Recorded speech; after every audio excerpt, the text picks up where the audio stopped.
How's it going, guys? Cameron here with Canadian Gamer, coming at you with another video. Take a sip of my wine here before we get started. So today we're talking about HBK in the universe. PK in the universe. Now, he posted a video. Clearly this was a response video to my Evercade video. And he titled it 5 Things People Get Wrong, in all capitals, about the Evercade. So today, we're going to go over his 5 ridiculous talking points and see if we can make sense of this all. So, you know, with regards to PK, he clearly, you know, got triggered by my video that I put out. And I have no issues with the guy whatsoever. I'm just having a little bit of fun.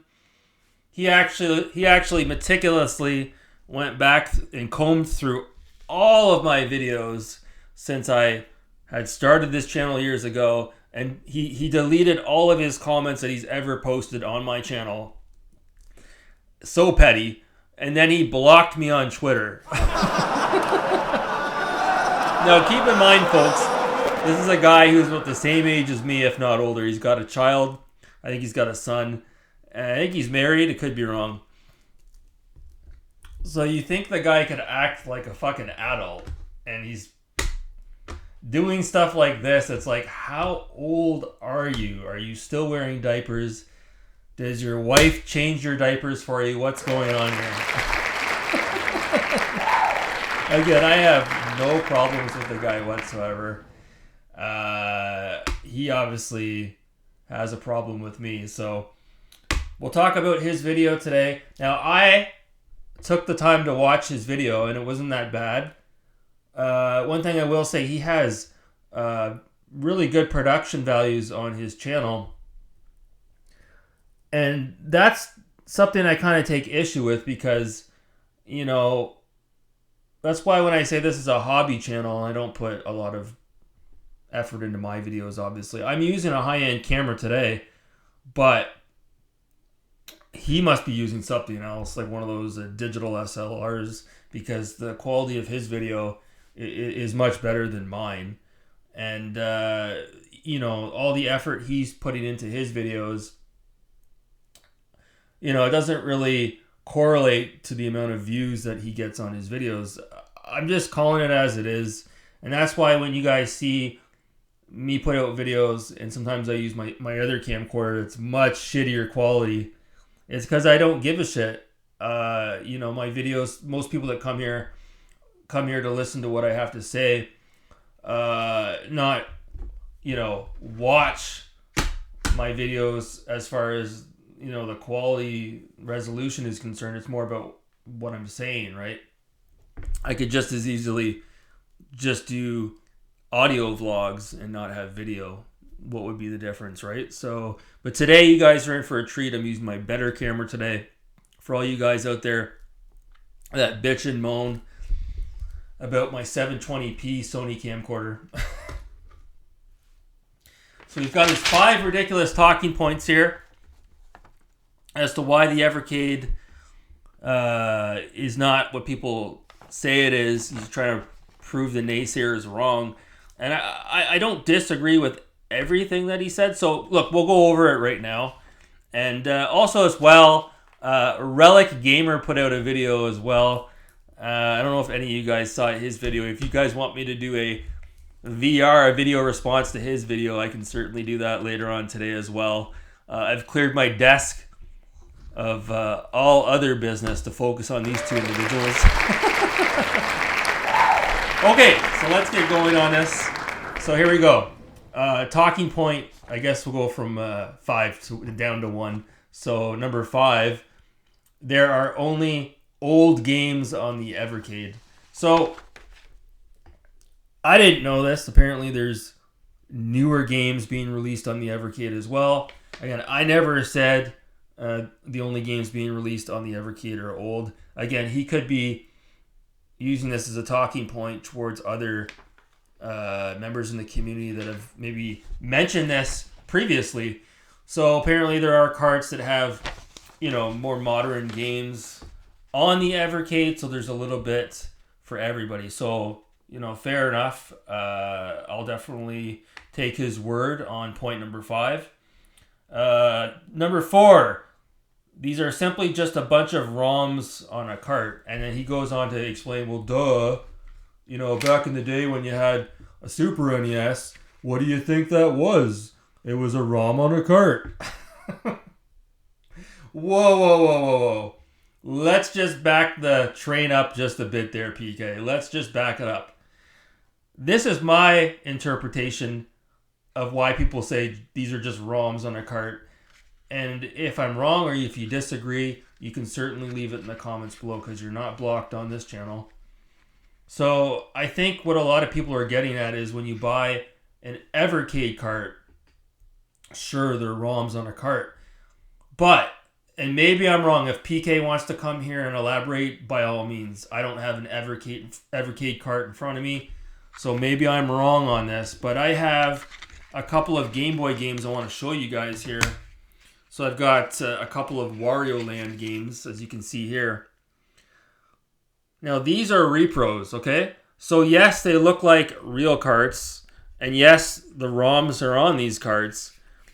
But these carts are, like, weightless. There's nothing to them. Even the chips inside, it's not like an original cart, okay? This is very much emulation, okay?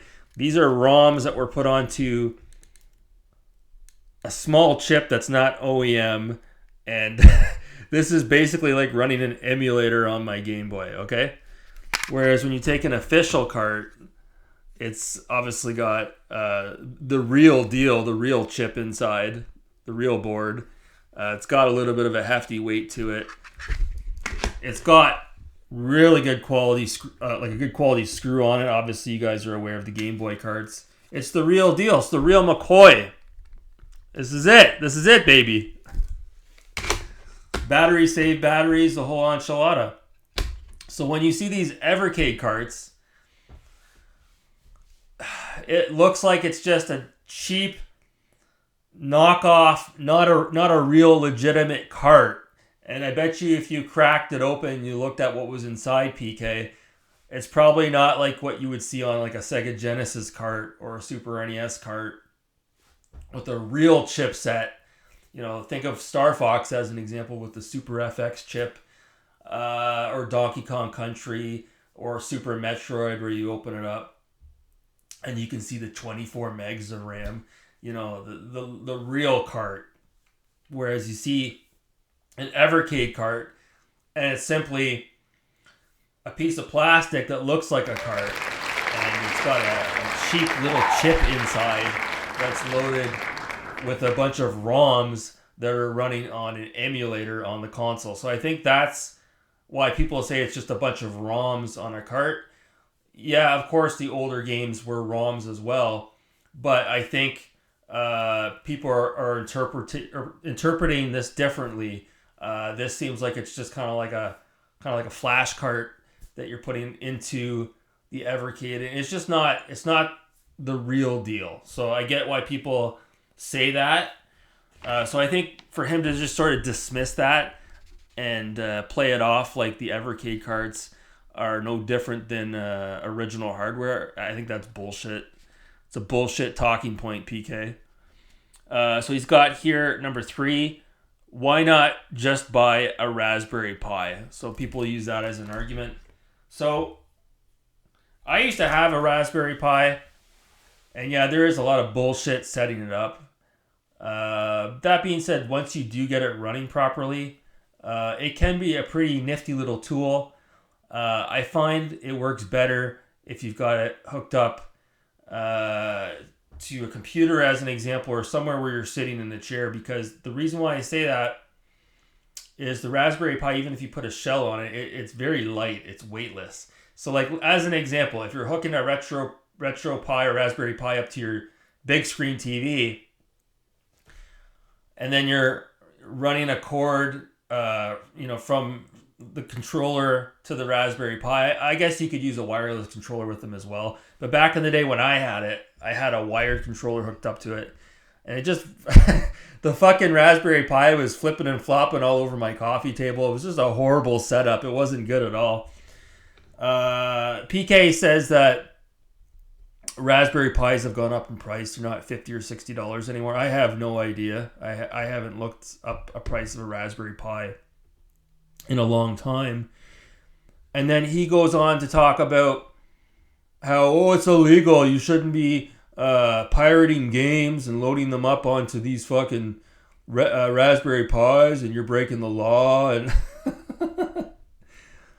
okay, whatever. I'm not going to argue with him there. And he talks about how you're not supporting the indie developers if you're doing that as well. Okay, fair enough. I think not myself, because I'm not really big on pirating games. But there's a lot of people out there that are doing that. Even the bigger YouTubers do that. John Hancock does it. Fucking MJR does it. PK, I'm sure you do it as well. Stop lying. And the thing is when you're selective about what ROMs you put on a Raspberry Pi, or even an SNES Mini or a NES Classic, you can have an eclectic catalog of just the right games you want to play. Whereas when you buy these carts for the fucking Evercade, you're rolling the dice. You're paying $30 as an example for a cart, and you're getting 3 or 4 games on it that you really want to, you might really enjoy, and then you're getting 6 or 7 games on there that you just don't give two shits about. It's kind of like when Telerico was selling the physical products for the Amico. You couldn't just buy one game; you had to buy them in bundles. It's the same. It's the same thing with the fucking Evercade. If you want to have one game, you have to have 10. You can't pick and choose which games you want. So that's a problem. That's a problem, PK. I saw that Data East collection. It's crap. So number 2, he's got here no exclusives. So apparently there are exclusives on the Evercade. I didn't know that, so whatever. We're not going to talk too much about that. And then the last thing he talks about, he specifically points out Evercade enables. It's an enabler for hoarding and game addiction. I never said anything about hoarding that I can recall. Gaming addiction, yes, absolutely. So he says his talking point was the Evercade only has 26 games. And he's like, I think I have 12 of them. He's like, how is that hoarding? Okay, so sure, there's only 26 carts available for the Evercade, PK. I'm with you on that. But what if these carts continue to come out and come out and come out over the next 3, 4, 5, 6 years? At some point, we're going to be up to like 100 releases, 150, 200 carts, 300 carts. And there's going to be people out there, PK, they're going to fucking buy every single fucking cart.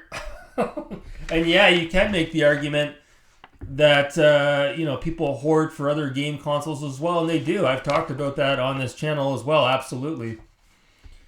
But, if you're going to buy every single fucking game for this Evercade, and maybe PK is not going to buy every single game out there, but there are some that are triggered by the fact that these carts are numbered, and when they see them on the shelf, they see 1, and then they have 4, and then they have 8, and then they have 13, they want to fill in the gaps. It's definitely a marketing trick. Absolutely. It's a scummy one at that, putting the numbers on the boxes. And so if you had an Evercade right now and you had all 26 carts, is that hoarding right now as it is? No. But let's fast forward 3 years from now. What if there's over 150 carts available, or 100 carts, and you have all 100 of them? At what point do you stop? At what point do you stop? And that's the thing with Blaze. That's their goal. They want to do that. They want to keep putting out these releases, because obviously when they do that, it triggers people. It triggers their OCD and their compulsiveness, just like a gambler, to order every single one of these fucking carts. And, the last thing I want to say too is PK, he goes on to talk about how, this is an affordable proposition. He's like, well, at least in the U.S. here it's not expensive. Well, the U.S. isn't the only country in the world, numbnuts. I'm telling you, if you order that console in Canada, you can't order it standalone. I haven't seen it online. And it's like, what was it, like 130, 140 bucks? And it comes bundled with 2 games or 2 carts. And then in Canada, each cart is like $25 to $35. You could easily soak thousands of dollars into the Evercade. Easily. As you keep buying these games, as they continue to be released aggressively over the next few years. And the thing is too, PK, I saw the fucking clamshell case that you get with those games for the Evercade. It looks like a pack of smokes. It's like this fucking big. It's absolutely ridiculous.